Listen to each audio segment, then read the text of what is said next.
You know, I do my best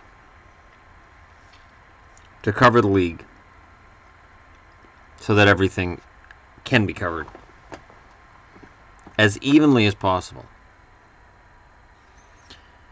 This despite the fact that what kickstarted my channel to where it is now is a video I posted almost a year ago of my reaction to the draft lottery where the Leafs won it, and I was not a happy camper.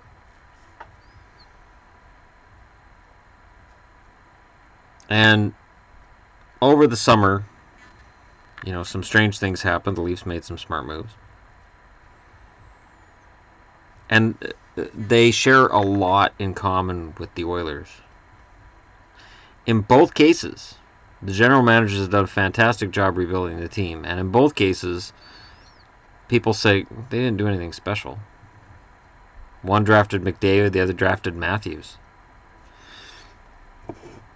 I've had arguments on my channel about Matthews. Auston Matthews. He's overrated. He's not as good as Laine. He's not as good as Eichel, even though Eichel's in his second year and Matthews is in his first. So that's apples and older apples. It's not a fair comparison. But in terms of the Leafs, I look at tonight's result, and right now they have 93 points. They're second place in their division, and if the playoffs started today, they're playing Boston, and they have home ice. Ottawa got the point, but they don't have more regulation or overtime wins than Boston, so Ottawa stays down in that 8th spot with the unenviable task of trying to take out Washington in the first round. Toronto is in an odd place in that if they get home ice in the first round against Boston, I do think they can take Boston out. I think it would be a 6 or 7 game series. But yeah, absolutely the Toronto Maple Leafs could knock Boston out. If I had told anyone before this season the Toronto Maple Leafs are going to get home ice in the playoffs and potentially win a round, I would have been called the most biased, crazy YouTuber on the internet. I said they'd be better. I projected 7 or 8 teams that I thought they'd be better than. I had no idea that every rookie would work out. They have 5 rookies with 10 or more goals. That's the second most in NHL history. Auston Matthews scored his 39th goal tonight. That's the most of any U.S.-born rookie in NHL history. He has 39 goals. In a season when nobody is going to hit 50, he has 39 as a rookie. Auston Matthews is capable of putting the Leafs on his back and winning a series or two. And as long as Freddie Anderson plays adequately in net, I'm thinking a .915 save percentage should do it. The Leafs are a threat. And it's tough for the rest of us in Canada because before this season and before the draft had even happened, there was definitely a feeling that TSN, Sportsnet, The Score, if it is a nationally broadcast sports network, you're going to see a lot of Leafs. Every game will be prefaced by, how is this going to affect the Leafs? Dallas played St. Louis tonight. And since it's within a time zone of Toronto, let's take a look at these teams as they would be against the Maple Leafs. While that's an exaggeration, it's not far off. And now it's legitimate. The Leafs are this good. Lehner allowed 3 goals on 5 shots. It wasn't Lehner's fault. There was one of the 3 goals that I thought looked kind of bad. But 3 goals in 43 seconds, they were just firing on all cylinders to start the game. Matthews is a genuine, bona fide superstar. He was against the Buffalo Sabres tonight. And there's an interesting thing, too, and I've got to change this. before I display it, because there was a video posted today that Sportsnet broadcast by Steve Dangle. And Steve talked a lot about the Leafs and their struggles in Buffalo. The Leafs cannot win in Buffalo. And it's a comment that's been made throughout the years. There's a problem. I'm going to show you guys the problem here. So, this is the Leafs record against Buffalo. Okay. So they were 3-3, 2-1 at home, 1-2 away in 10-11. They were 3 games above 500 that year. 2 games below 500 the year after. They were 3-0 at home and 0-3 on the road. 12-13. They were 1-1 at home, 1-1 on the road. 13-14, they were 3-0 at home, 0-2 on the road. 14-15, 2-0 at home, 0-2 on the road.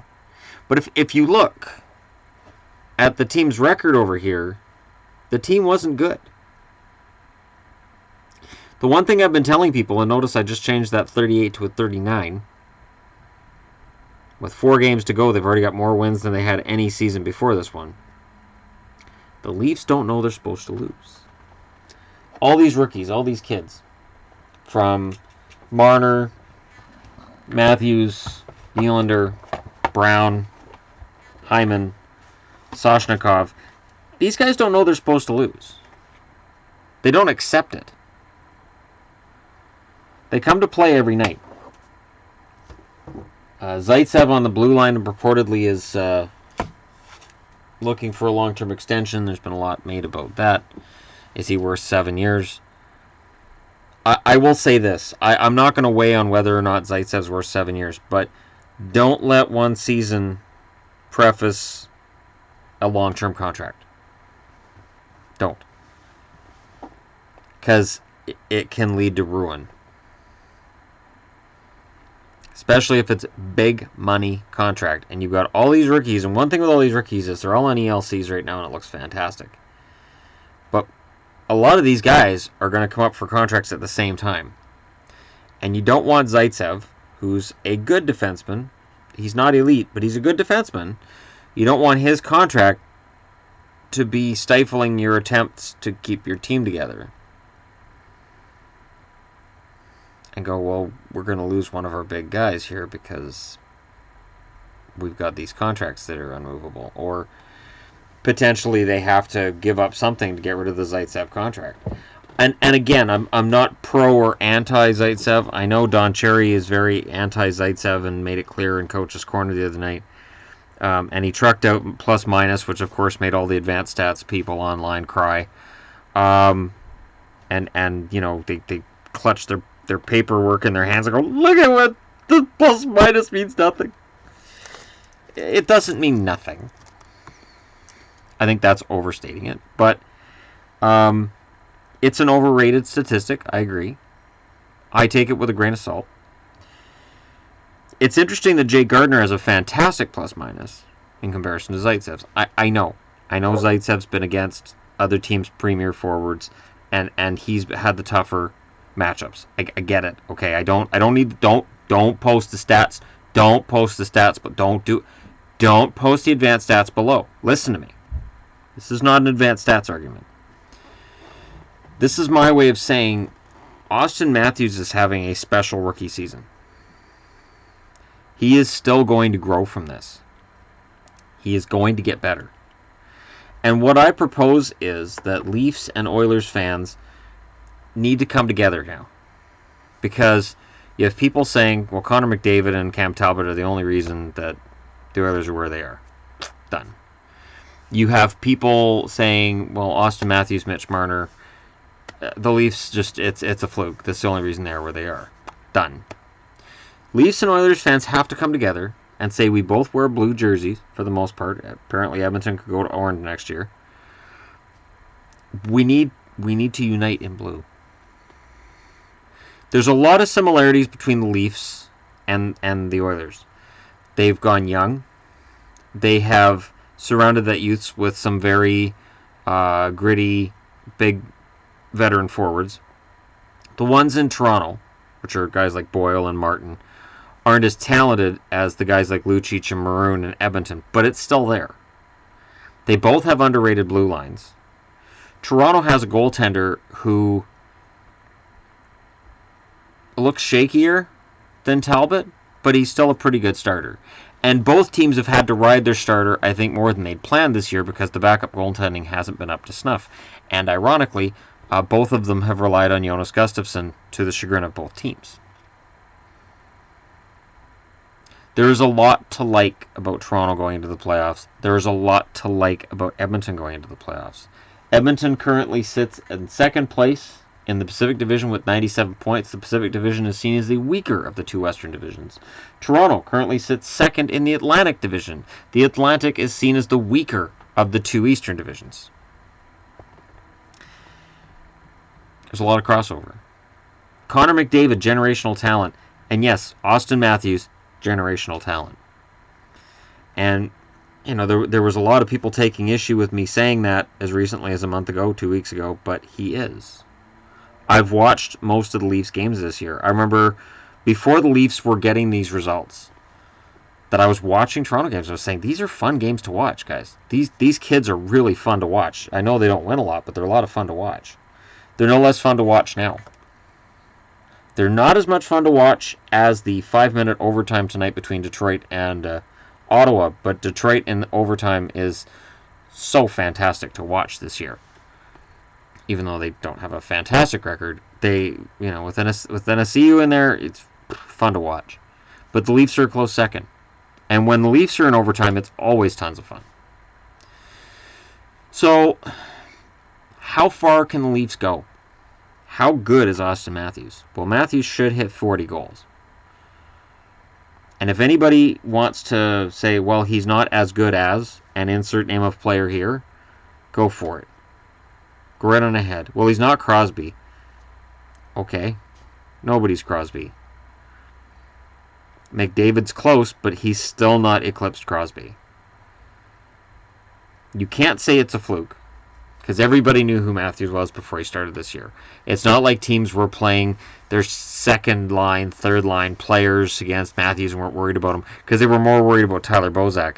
Bozak's having a fantastic season, by the way. He seems to really enjoy the decreased ice time. Sort of like that Nugent Hopkins guy in Edmonton. There are some strange parallels here. Leon Draisaitl, Mitch Marner. One guy gets all of the attention. The other guy might be just as good or close. The Leafs and the Oilers are the stories of the season. And coming out of that draft, I thought Puljujarvi would be the big part of the reason why Edmonton got back into the playoff race. And I thought Toronto would at least be interesting. I didn't think they'd be in the playoffs, though. And I didn't have Edmonton pegged as necessarily being playoffs this year either. But here's the scary thing. Okay, and if you hate Toronto and you hate Edmonton, you might want to just go ahead and plug your ears. This is the start. They're only going to get better. McDavid's only going to get better with experience. Matthews is going to get better. Matthews has the potential to score 50 next year. Absolutely. And I never once believed Kessel would score 50. Every time a Leafs fan said that, I just stopped listening. But Matthews has that potential. Matthews and Marner could both hit 100 points next year. Absolutely. They complement each other very well. The Leafs could be a part of a return to run-and-gun hockey in the NHL. I think that could happen. It's never going to get to where it was in the 80s. But the exciting, youthful teams, Carolina's another one, youthful, exciting, fun teams to watch that are getting results, that are getting the wins, will encourage coaches to open up the game, let the players play, stop worrying about every single defensive strategy, and just let them attack. Let them go all out and attack. And yes, they're going to screw up and they're going to allow goals. But you know what? They're also going to score a lot of goals. And that was the thing about 80s hockey. Yeah, goalies were left hung out to dry a lot, and there was a shit ton of goals allowed. No matter which team you were probably going to allow 4 goals that game. But if you could score 5, it didn't matter. And when I look at the talent in the league right now, and I look at where all these teams are, and I look at how exciting 3-on-3 overtime is, and I realize that if they called the rules, and if they call all the hooking and slashing and holding, and if they really stuck to that, we could have 3-on-3 hockey the entire night. Or at least something close. That exciting up and down the ice. And you know what else? Here's the interesting thing. If you had that up and down the ice exciting hockey for 60 minutes, you could probably really sell the game, see record ratings, and everybody would be interested in watching every game, even games between teams that aren't going to make the playoffs, because you're guaranteed to see highlight reel goal after goal after goal. Goalies are better than they were in the 80s. Defensemen are better. Players are bigger. You're never going to get scoring back to where it was in the 80s. But at least bring back that excitement. Let me know what you guys think. I honestly think the Leafs are, along with the Oilers, on the cusp of bringing that hockey back. And Auston Matthews cannot be underestimated in this picture. He has been nothing short of sensational. So let me know what you guys think. Don't forget to hit like and subscribe if you're browsing your way through. And to anybody who hates the Leafs, I promise this is my only Leafs video of the night. It was fun to watch that game tonight. It was fun to watch that 46 seconds, 43 seconds where those 3 goals took place. Just amazing. And when the third goal went in, I didn't cheer or boo, or I just went, what, seriously? They just scored again. And that's the kind of reaction I've always wanted to have watching hockey, and I'd kind of forgotten since about 1994. When you'd watch a game and it'd be 3-0, you'd change the channel, change back, it's 3-3. What just happened? How did this happen? And you're riveted. As opposed to the games that are on now where it's 1-1, change the channel, come back 10 minutes later, it's still 1-1. Come back 10 minutes later, 1-1. Those games can be exciting, but man, after seeing some of the 3-on-3 I've seen lately, and watching the Oilers and the Leafs and the excitement they generate, and a guy like Matthews, yeah, don't let them hook and hold on this guy. Don't let them slash and trip this guy.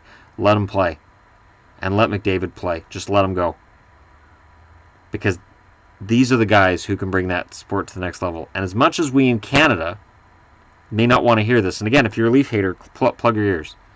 He plays for the Toronto Maple Leafs, which has the largest fan base of any team in the NHL, along with Montreal. It's debatable which one's got the bigger fan base around North America. So immediately he's a built-in superstar that you can promote to the moon. And he's American. You can print money with Auston Matthews. Let me know what you guys think in the comments below. Thanks for watching. I'll talk to you all again soon.